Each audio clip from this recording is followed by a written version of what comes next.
On part pour Fort-de-France, en Martinique.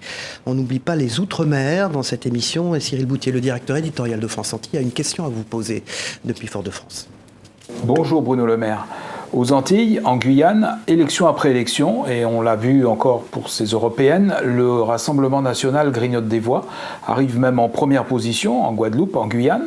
Pour vous, cela veut dire que vous n'avez pas su parler, le gouvernement n'a pas su parler aux électeurs des Outre-mer et leur apporter les réponses attendues en matière de sécurité, de vie chère.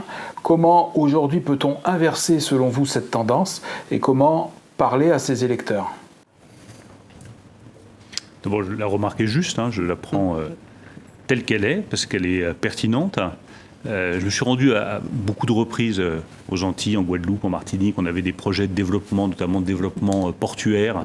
Je pense que le développement économique, les projets de grands ports en Guadeloupe comme en Martinique, avec CMA, CGM, avec les collectivités locales, avec la réorientation des flux de marchandises vers l'Amérique du Sud, tout ça, c'est des grands projets pour les départements d'outre-mer qui sont absolument indispensables, qu'il faut porter et qui sont une partie de la réponse. Je précise aussi, parce qu'il y a eu beaucoup de critiques sur le fait qu'on rétablisse, au moins partiellement, la taxe sur la consommation finale d'électricité au début de l'année.